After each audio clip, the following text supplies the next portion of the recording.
Man, Man, great, brother. How about you, sir? man, making it happen, man. It's a good day. I actually haven't even stepped outside yet, but it looks beautiful from my window. Yeah. Yeah, it's sunny here, but it's cold, baby. All right, fam, it's good to see y'all. We don't want to miss another Wednesday, so we here making it happen. And today we're going to discover what we think the secret to life is. So just stick around. Unc Cal and Dave Jones are the hosts of the show. We living in some difficult times, as most of us know. Let's lift each other up and put down the stress. If you didn't know, the name of the show is called Rap. Man, what's interesting, Doc, is this when I look around at the world, y'all know this is raps, how we really respond as people should.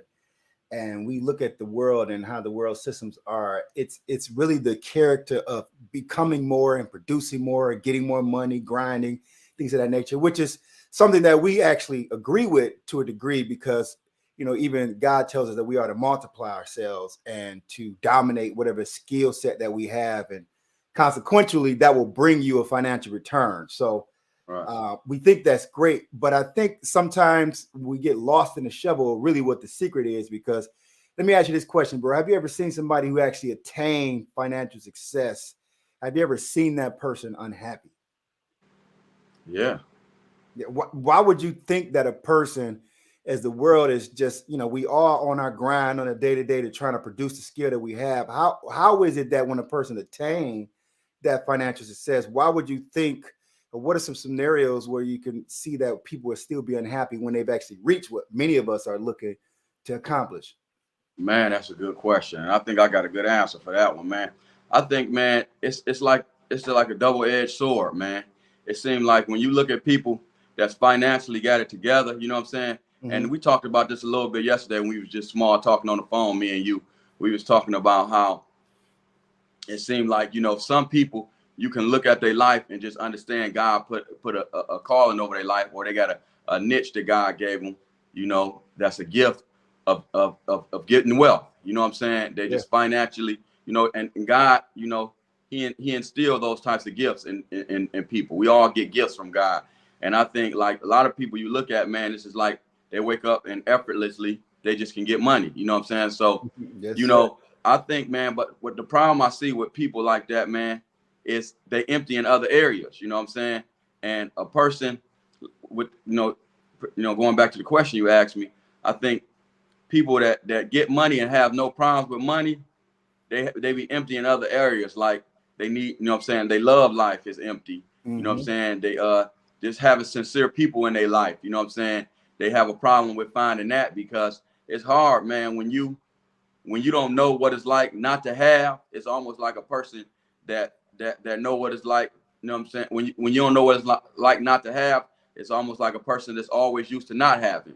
They just they get the war is me kind of mentality. But if you're a person that's always having and you Right. don't know what it's like not to have, then you don't look around the room and really understand who there for you, that's genuine and really love you, or who there because you always in a position where you in a position to help. So I think a lot of people that's got their finances together and they make life look easy by obtaining money. They empty in the area of just having genuine good people around them Mm. and just having love. You know what I'm saying? I think it's a lack in love and sincerity around those type of people. And I Mm. got a couple homeboys and I got some homegirls, and I see that. You know what I'm saying? And just to touch on something else, man. Then you always see the sorry. You know what I'm saying? Low life. You know what I'm saying? Always have excuses. Can't never get their stuff together. They find the most genuine women Hmm. that just believe in them. Hmm. Guy ain't, you know what I'm saying? Guy ain't rubbed two nickels together. You know what I'm saying? He ain't worth, you know what I'm saying, two dead flies. And he Mm. get the most genuine, loving, caring, you know what I'm saying, loyal woman. You know what I'm saying? So it's crazy how the world works, man. But it seems like that's what we see in the world. Wow. Yeah. Wow. That was a lot in that. Specifically, going back to, I wanted to touch on something that you were going to, like a person who has the skill set and the tool sets to produce resources, which many of us, especially the audience that we try to talk to, coming out of the impoverished mentality and changing our mindset and our focus to produce the things that God has given us. When you reach that attainment, the question will become, well, if I see this person who's back, I've seen people who are definitely unhappy committing suicide. You see celebrities, you see, those who are in the music industry, those acting industry, you see those who run companies that they're isolated, they're alone, they're by themselves. And then you wonder, well, why would you do that? Why would you go and commit suicide? Or why are you actually entertaining these, crazy activities? Like, what is it about you? And then we ask, the question, why is it that they still trying to get money? You know what I'm saying? You got everything you need. Why are you still going at money? It's almost like, is there a satisfaction, you know what I'm saying, to getting the money? And if, so what's your thoughts on that? Like, why still man, that's go crazy, after? because I was while you was talking on that, I was just getting some revelation, man. And it's impulsive, man. I think it go back to what we were saying about addictions, you know what I'm saying, in the last 2 podcasts. It's talking about like them sex addictions and different things like that. I think it becomes, you know what I'm saying, a high horse type of thing. It becomes a prideful thing. Well, I think people get so caught up in, people worshiping their accomplishments and putting them on this pedestal to where they look at them like they're God, to where they feed off that, where they feed off the, oh, I got to show these guys I can do more. I got to get to the next level. I got to have the Forbes mention me as, you know what I'm saying, in the top 10 most, you know what I'm saying, rich, or I made the most money. It becomes such a crave for a person that they don't tend to look at all the things they're really lacking in, such as, you know what I'm saying, having the time for the kids. Oh, okay, don't worry about the wife. She don't have to work. So, she'll get the kids the attention they need. Then you got these kids that come up feeling unloved by the father because, they don't, and they squander the wealth, because the kids understand the value of the love, and the wife understand the value of the love, and the dad, you know what I'm saying, we just speaking a scenario right now, is in a position where he providing so much that he feel like he covering all the bases. And then at the end of the day, the very people that's got everything that you feel like they want don't have nothing they really want, because they understand it never was about the money. They really just wanted you. They'd rather have you in a cardboard box than to have you, worshiping your God, which is this money over here, and never having your time, or never having you to experience memorable moments. You see what I'm saying? So I think as people, man, we just gotta find an even balance. You know what I'm saying? If we gotta understand that love, you know what I'm saying? We make time for love and being able to show affection and make memories, and just find ways to not work so hard to where whatever it is we doing is not sucking all our time away from us. And it can, and you can just pay your bills and have a little left over to take vacations, buy gifts, do things that mean everything. And then I think when you get your priorities lined up, I think that's when God can step in and take your financial life to the level to where you can actually sit back and figure out what it is you're supposed to be doing to even make life more simpler for you. Because one thing about a person that's working hard and that's grinding and getting that money, they be frustrated and so tied up in the chase that they really don't have time to really understand how they can simplify the business to make life work better for them. You know what I'm saying? Yeah, I do know what I'm saying. It's so much in there. And just to catch everybody up again, let's be clear. This is Raps. We really responding as people should. And it is our assignment that we feel that we should come on there, as we see a lot of things that happen in the world, and we get the wrong idea about it, and therefore we begin to chase things and we miss out on the essence or the foundation of it. And so in this case, we're talking about, what I'm saying, what is the benefit of having a lot of money, which we all want, right? And then you see people who have accomplished this particular goal, at least in our eyes, or what our standard of a lot of money is, but they still seem to be unhappy, right? And I think what we want to point out here is what is money? I think money is the means to an end. In other words, it's a consequence for solving a problem.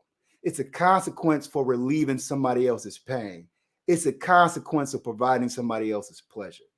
But if you look at what is the outcome of having money, what happens when you get money is you're giving something. The fulfillment comes in you finding somebody else to, like you said, bro, love on. You finding somebody else to provide value to, or to make their process better. So money is really just the consequence. And I think that many of us get caught so much in how to get the money. Even I've done this at times, that you lose the heart for the thing that you're building, because you can eat money. You know what I'm saying? You can eat, you can go do what you want. You can go buy a steak, you can go buy the clothes you want. But if you chasing different levels of finance, sometimes we got to be careful not to be chasing the finance over the love for the people whose problems that we're solving. You follow what I'm saying? If you ever lose hold of that, that's when we get into the chase, which leads to nothing. You know what I'm saying? You want to jump in there? Yeah, man. And that, you know, I was just thinking about, like, I was looking at that new Chris Rock, you know, comedy special, and they was talking about, you know, I seen a lot of comments. Everybody was saying how he wasn't funny and this and this and that. To me, I mean, if don't take this the wrong way. I don't want nobody to take this the wrong way, because I ain't trying to insult nobody. You know, like you say, we hear raps willingly responding as people should, but sometimes you gotta enlighten people's mindset. And I think, like, if you're a person that don't understand message or don't understand a cause of action, then certain things are said in like I was talking about on my Wednesday Wisdom, the hilarious truths. Some things are said in a hilarious, joking type of way, really to get a truth through to you. Yeah. And one of the things he said on there was, he was talking about how one of America's biggest problem is attention. Their biggest addiction is attention. Yeah. And that's the thing, man. You know, we do so much for the attention and approval of others that we get outside of realizing what's important to us, what really make us happy, what's the reason we doing it for. So I think like, once we, you know what I'm saying, hold on to the fundamentals, you know what I'm saying, the basics, you know what I'm saying, the root of the thing, and we not focused on so much about what Dave think about me, or what my homeboy, you know what I'm saying, over here that I grew up with doing, or my homeboy, he been getting money for a long time. I'm just trying to say, hey, big dog, I'm on your level.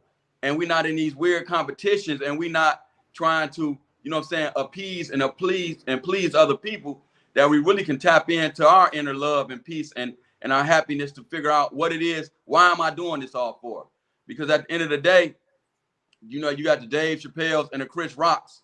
They really trying to get a message through, and they're trying to use their comedy to let you see, you know what I'm saying, where the world missing it at, you know? Right. So I think if you can understand sarcasm, you know what I'm saying, hilarious sarcasm, then you can really understand the message these guys give. That's why, like Chris Rock and I think, you know, Dave Chappelle, they made sure they paid them up front for these last two shows they was doing, because it's like, hey, I got some deep messages that I'm trying to give to my people. But, you know, you got to be able to grab a hold of that. You know, he also touched on, you know, how much he didn't appreciate his relationship until he was by himself. So here's a man that's got it all, has no money issues, standing on stage telling you how much he didn't realize how the little things that his woman did, such as keeping the pillowcases clean and things like that. He waking up, you know, smelling his blankets and different things that you just took for granted because you was on your own high horse, because you were a comedian that the world has took into and put on this high place, and you in your own world thinking you got it all together, and you not appreciating the small things. So sometimes we just got to stay in a place where we can allow God just to keep us humble, keep us in a place where we understand like what it is that we're doing it for. Because if you get to a point where you're so high on your horse, you'll look around and you'll lose everything that's important, and then it's too late. Yeah, man, I think, yeah, man, to find those subtle points and keys. And that's why I always spend time listening to those who have actually succeeded in areas, and say, in that case, finance, like, what is the message? Because you could see pain in a lot of people who seem to have accomplished the thing that you're looking for. So you always want to be in a position that you're always being mindful or looking, what can I learn if I get, or if I maximize in this particular area? And I like what you said, is like, you know, sometimes we get into that chase and we take for granted the things that God give us for free, just relationship, just connection, just synergizing, because our mind is so gone, you know what I'm saying? And that chase to satisfy the body, which we know we never can. I mean, how many things have I bought that I after 2-3 weeks of being used to it, like, you don't even have no joy in it no more. You're like, what did I spend that money for? What I spend that money for? Right. I mean, from everything, from jewelry to clothes to houses to cars. It's like, you know, one quote that I say is like, the flesh, this body, is never satisfied. It just dies. Like, you can never get enough sex. You can never get enough alcohol or whatever the addiction that you can never get enough clothes. You can never get enough women. You can never get enough of anything. And you just keep increasing that hunger, but the quench of that thirst begins to die because you got so much of it. So the joy or the peace or the fulfillment comes from things, if you look at it, that are free.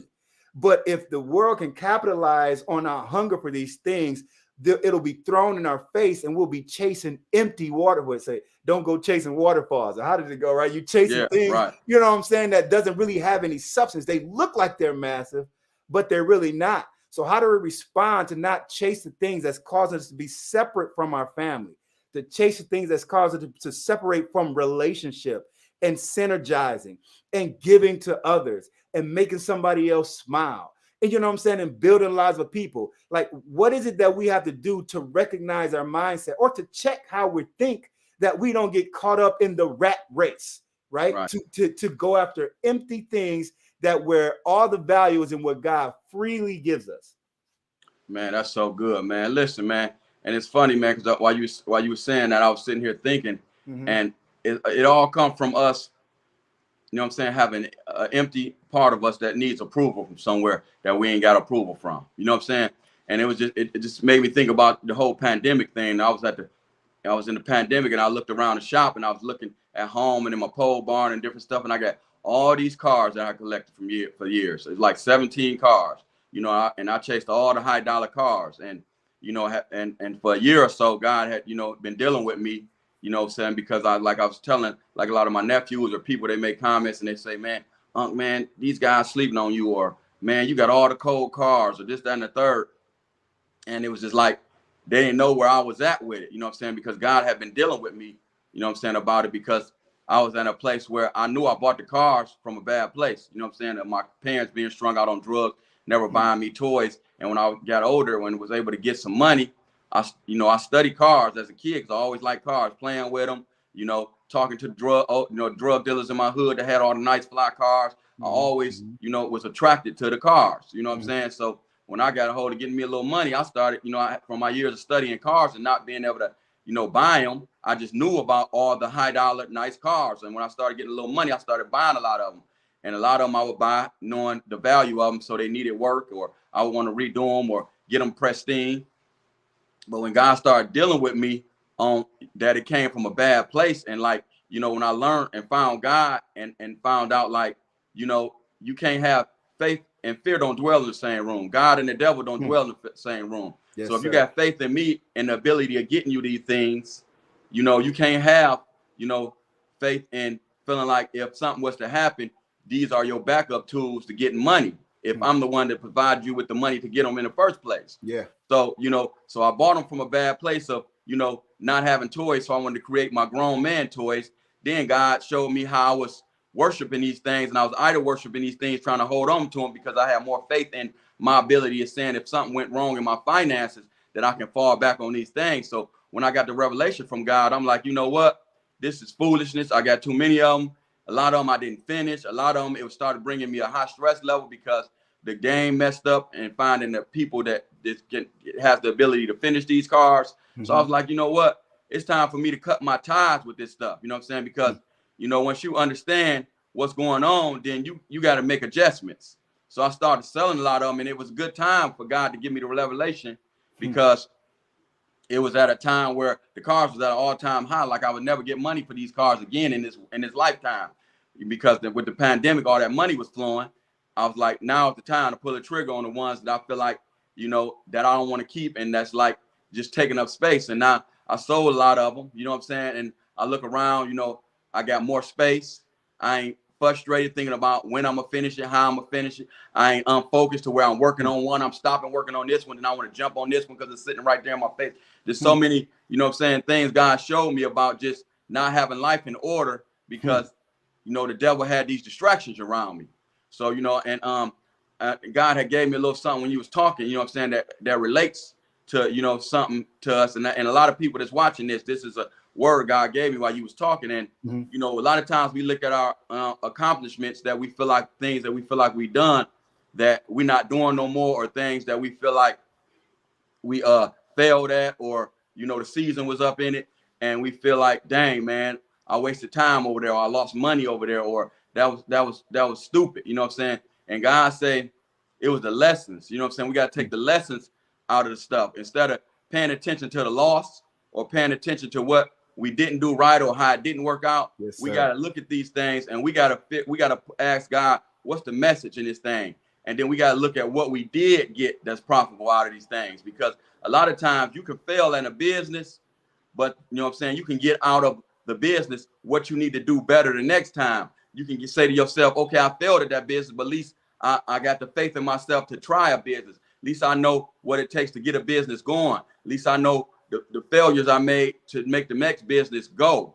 And God just showed me like we need to stop taking, you know, our unaccomplishments as failures and start taking them as positive lessons. Because if we look at everything and what don't go right from us and pray to God and ask him, God, what was the lesson in it, versus you being stuck in the loss or being stuck in like the downside, the negativity that your emotions give you to make you feel like, you know, you failed, then you can take them lessons and all it's going to do is build you up and make you powerful.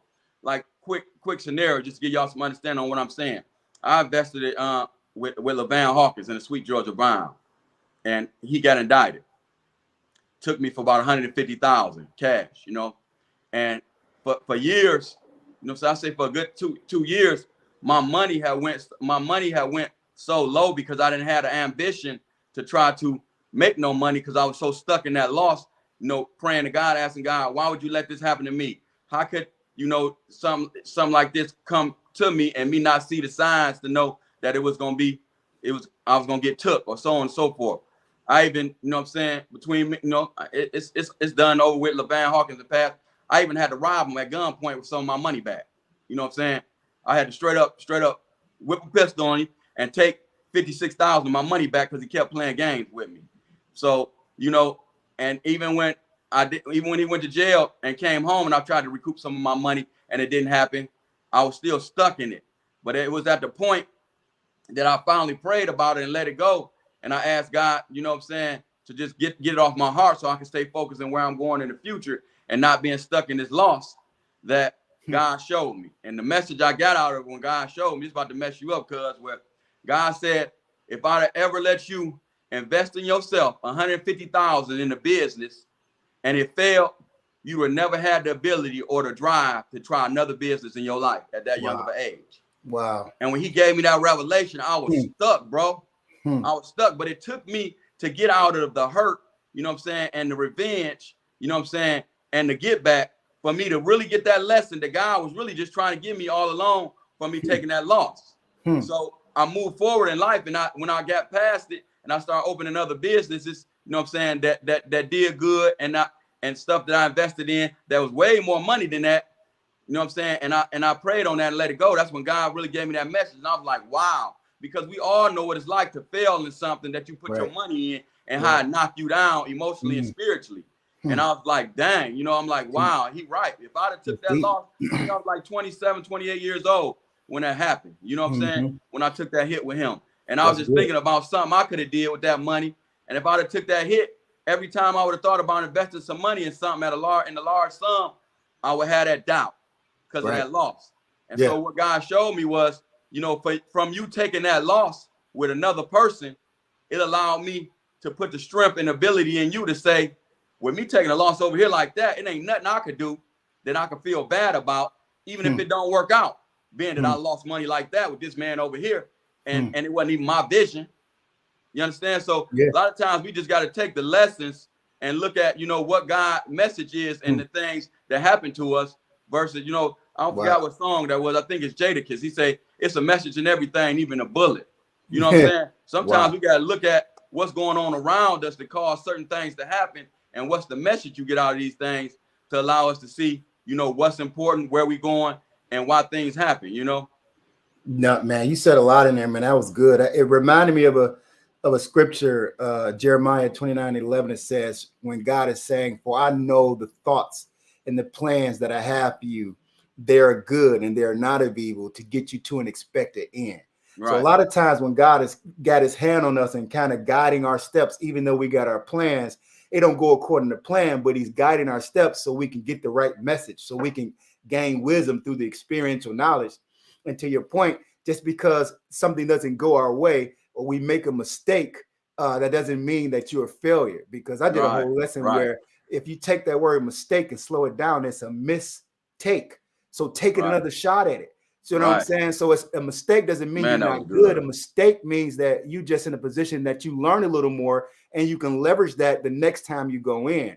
So that was a beautiful example of that. You know what I'm saying? And you know, we're talking about discovering the key to life. You know, we understand that the key to life, as we said, is not in the finances, because we see those who have the finances, even as we chase it, and we're not saying don't stop getting money, right? Because It is the means, though, to an end. And Right. the secret to life is really three things, right? It's based in who God is and who his name is. It's love. And so if you learn how to put value in your customer, learn how to put value in your family, learn how to give love where you're sacrificing something of value so that they may advance, increase, and get better. That's where your fulfillment is. You know what I'm saying? Being philanthropy, being, giving to the church who's trying to go out and help people, and giving even just your hugs, your encouragement, you guys are, doing a good job. And I want to tell you how, if I could relate that to my life, I'm looking at some of the responses here on Facebook. I'm actually on your page, bro. And Dennis Boatwright says, two distinguished gentlemen right here. Like, that is a gift of accomplishment that gives us, more tenacity to keep going. Right. Something just that simple for somebody where you sitting here trying to give out good different mindsets to trying to combat where the world causes us to think. When somebody can look at your efforts when there's no resources coming in for it and you just grinded it out. He and I, with this conversation, just grinding out this opportunity to communicate to people. You at the while, you'll question yourself if nobody decides to return a compliment, then you're affected by it, or the enemy can sit there and try to kick it with you and say, this isn't worth it. But just giving somebody, an affirmation, giving somebody, time that you can use your skill to assist theirs really does so much for them. You follow what I'm saying? And it gets them to keep going, to keep doing what they're doing. You follow what I'm saying? And so I think that's so good, man. Love. Go ahead, bro. Man, I got caught up, man. It was years, man. I have been battling, like, having the confidence to come on and do what we're doing right now. Just, always hearing God's word, but just, not, having the confidence to come on and speak. And, when I got to the point when we started doing it, I felt like, the likes and the views was at more of a higher level. And then, like anything, it plateau or go down, or you seem not to get the attention, you feel like you was getting, or you thought you was going to get. And it adds a little discouragement in you. And whenever I get that way with what we doing, man, somebody either drop a message, and they send me a message on Facebook, Instagram, and I even got a call from my auntie, man, yesterday. I called you and shared this with you. Then you sent me something somebody sent you. And it blew my mind because she said it was somebody that, had been trying to pour into the young folks, man, and that, feel like, they walk and their walk has been going in vain. And like, it feel like everything they doing, it ain't helping. These young folks don't want nothing like we used to. And that he was in a low place to where he was thinking about committing suicide. And she had been sharing our podcast, and the gentleman asked him who we were. And she told him, we was her nephews and so on and so forth. And he went on to explain to her that we just watching us had gave him motivation and stopped him from committing suicide. Wow. So it just blew my mind. So it'd be messages like that, man, that keep me going. It ain't so much the masses, if that's what God got for us, so be it, And, I just want to get get the platform a little better, if it's somebody out there that can help us or, come in and want to help us, I just want to get the platform where we can reach and start interacting with people more, because this ain't nothing that we coming on here, asking for no charity, asking for no money, looking for y'all to give us nothing. This is something God put on our hearts and something that we feel like is a calling of ours, and we just doing it. And we hope, these messages come across, and it's something that somebody's getting that's going to bless their life. So, Dennis, man, real powerful brother, man. I've been, Dennis, man, he got a hell of a story. He did 20 years in the penitentiary. He come home, he been doing a heck of a walk, got a beautiful family, man. It's just so many people that, that tap in, like you say, and give messages like that I respect on the same level, if not more, than they respect us. You know what I'm saying? So just to have powerful brothers like that that's doing their work, what I'm saying, and take time out to listen to us, because I do the same with him, and that's just a blessing, So we're gonna keep going, man. And we appreciate y'all dropping these, messages here and there, and it ain't the stuff that's done in public, it's the stuff that's done in private. Those are the blessings, and that's the same with what we're talking about today. To whom much is given, much is expected. The key to life is being a giver, giving love, giving your resources, giving what you got to help other people, and not doing it in a place where you looking for. See, if you're doing stuff and you doing it, for the world to see, and you doing, God say that's your blessing. If you doing it because you want the attention of the world to show that, hey, I blessed this man over here, or I gave this man something over there, God say that's your reward. God's not going to bless you for your doing. The stuff you do in silence that you want no accolades for, that you do because God put it on your heart to do, such as this podcast, such as going in your money. When God tell you, you know, somebody needs something, he put it on your heart, and out of nowhere, you feel it. That's God. When you know you're doing something that your mind ain't just told you to do, and something just weird just jump in your spirit and say, call that brother, check up on him, and you find out he about to get kicked out of his house, or you find out he going through something, and you go on your resources and you give to him. Those are things that God rewards you for. Not doing it, then picking up your phone and saying, hey, man, you know, my man Chuck over, man, you know, Chuck, man, had it going on with this, that, and the third, you know, he losing this, and I had to step.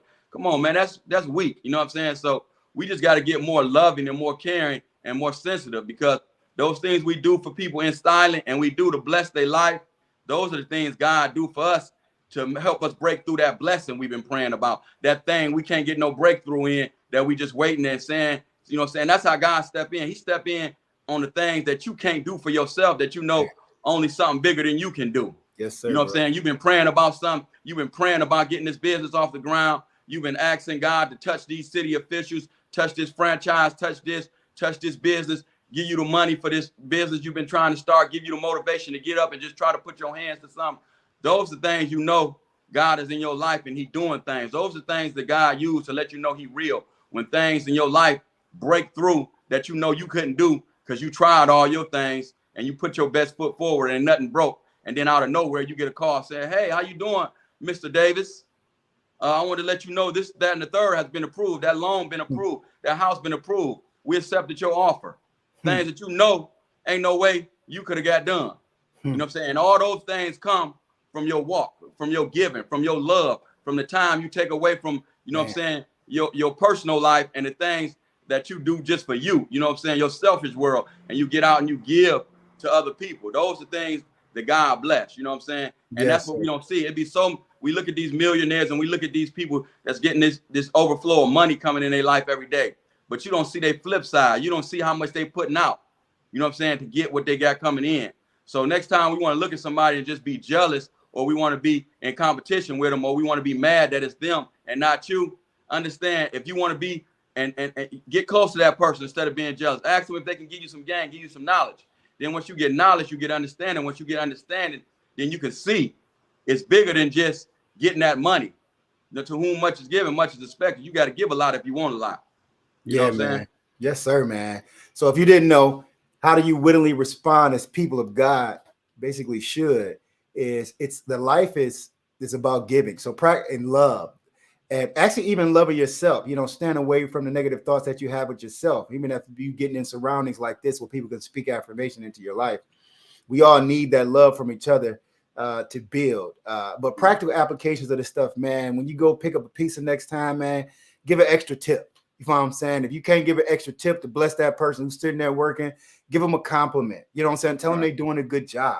You know what I'm saying? Help somebody open the door, man. It's all about sacrificing your time to cause somebody else to get that little bit of relief or breath that the world that we're in, we're just not isolated and alone. And you'll find so much fulfillment in that moment. If it feel good, do more of it. You know what I'm saying? And we'll find that money is the consequence of solving the problem. It is not the end. It is the means to an end. So if we can just get that across to us, man, I think we'll love each other better. We'll give more. And that's scriptural, man. It's if you could just give a percentage of what you got for the betterment of somebody else, right? Or some other cause, being philanthropic, this is when God gets involved and allow the universe to work in your favor. People to have you on their mind and want to figure, I don't know why I want to bless this person, but I do. It's that energy that you gave off to love somebody else. It anoints you. It calls you to get favor. Like it is not the grind as much as it is the favor of God in your life because you're solving problems. And if you really respond like that, that's the love you'll get, man. It's a wrap for me, brother. A wrap for me, man. Love y'all, man. God bless. Keep us in y'all prayers. We're going to do the same for y'all. Cal and Dave Jones are the hosts of the show. We living in some difficult times, as most of us know. Let's lift each other up and put down the stress. If you didn't know, the name of the show is called Rap.